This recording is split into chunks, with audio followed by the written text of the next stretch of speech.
To whom it may concern. You have asked me why. Why am I doing this? Why am I creating such trouble everywhere with my protests and my push for women's rights? You say that nothing good can come of this. Let me explain to you why it is that I'm doing this. In 1815, I was born Elizabeth Cady Stanton to two wonderful parents. My father was a judge. I loved to hear him talk about his work, and as I got older, I started to study law with him at home, which greatly piqued my interest in education. I wanted to study hard so that I could grow up to be so intelligent and so studious as my father was. I attended the Johnson Academy for grade school, which though it was co-ed, I quickly realized that the opportunities for girls were much less than those for boys. I remember writing about how I was the only girl in the higher classes of mathematics and the other languages. This didn't stop me from studying hard and getting myself an education. After grade school, I wanted to go to college to further my education, like so many men whom I went to school with were doing. I wanted to study law and be like my father. Of course, this was not possible, as women do not go to college. I did what I could, and I attended Emma Willard's Troy Female Seminary, which is not even close to being respected as a college. Now, this difference in rights just in education got me thinking, and I knew that something had to change. I had been raised up well enough and with enough education to know that this wasn't right. People are people, and all people deserve the same rights as one another. Men often ask me, who do I think I am, creating such a stir with a delicate social structure? And I ask them, who do you think you are, thinking that you are better than other people and deserving of more rights than others? Saying that this is unfair is quite an understatement. As I said, I believe in rights for all people. In 1840, I attended the World Anti-Slavery Convention in London.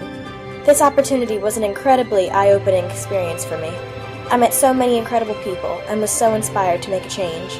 After this convention, I made many connections with people, joined many organizations fighting to make a change, did my research, and got more and more inspired. Why is it that men are allowed to own property, hold office, or even have a vote in politics, and women have none of these rights? We aren't even allowed to be the ones to file for a divorce, no matter how unjust the marriage is. Women are looked down on in society. As I said in a letter, which I wrote to be read at the National Women's Rights Convention in 1850, but if women votes, would you have her hold office? Most certainly we would have women hold office. We would have men and women what God intended they should be. Companions for each other, always together, in council, government, and every part of industry. Is it not written in our own Declaration of Independence, the very document which our great nation was founded, that states all men are created equal, that they are endowed by their Creator with certain unalienable rights, that among these are life, liberty, and the pursuit of happiness? Where are our unalienable rights? Where is my equality and liberty? It is based upon this document that I have written my own Declaration of Rights for Women, the Declaration of Rights and Sentiments. I'll be presenting my declaration at the upcoming Seneca Falls Convention in 1848. I have had so much support from wonderful mentors and teachers who will be presenting with me, such as Susan B. Anthony and Frederick Douglass. I am hoping to get as many people to sign my declaration as I can, in hopes to pass it along to make changes to our Constitution and provide equal rights for all people. So you have asked me, why am I doing this? I am doing this for myself. I very personally want the right to vote. I believe that I am a citizen of this country, and I deserve the right to have a say in our government as much as anybody does. I am doing this for my daughter Harriet. I want my daughter to grow up in a world where she can have her own political opinions that are not looked down upon and shunned.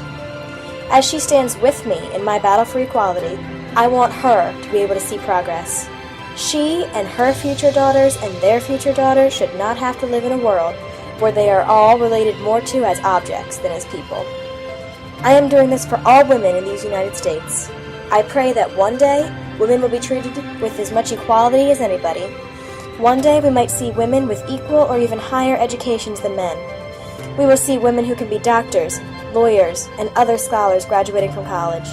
I pray that one day we will see women running for office with as much respect and dignity as their male colleagues.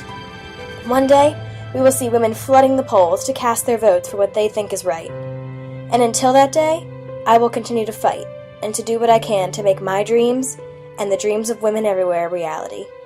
Yours truly, E.C. Stanton.